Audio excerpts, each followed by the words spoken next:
खरंच हे पाणी बिसलेरीच आहे का? आमच्याच नद्यांना अडवून त्यात आमचा गाव आणि देव बुडवून जिवंतपणी मरण दाखवणाऱ्या धरणांचं पाणी आहे हे आमचं पाणी. मग हे स्टील टाटाचं कसं?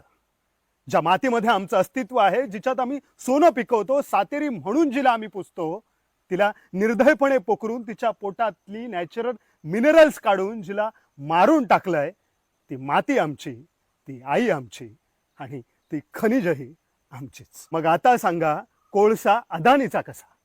छत्तीसगडच्या हसदेवच्या जंगलातल्या 4.5 लाख झाडांची कत्तल करून आदिवाशांचं जल, जंगल आणि जमीन हिसकावून घनदाट अरण्यांचा कोळसा करण्यासाठी कोल मायनिंग होणार आहे. त्यातून इलेक्ट्रिसिटी जनरेट करून प्रोडक्ट म्हणून आपल्याला विकणार.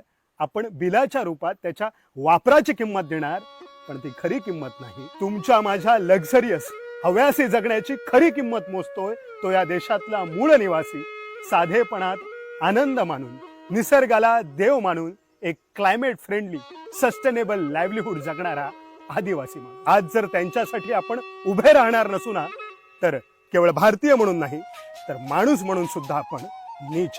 गाव छोडप नाही, जंगल छोडप नाही, माय माती छोडप नाही, लढाई छोडप नाही, लढाई छोडप नाही. जय जोहार, जय आदिवासी. कोण आलंय जन्माला या जगात परमानेंट राहायला? आपण पण आज नाही, उद्या नाही, पण कधीतरी जाणार आहोत ही दुनिया सोडून. मग का नाही पुढच्या पिढ्यांचा विचार करावा? का नाही त्यांच्यासाठी जल, जंगल, जमीन वाचवून ठेवावी?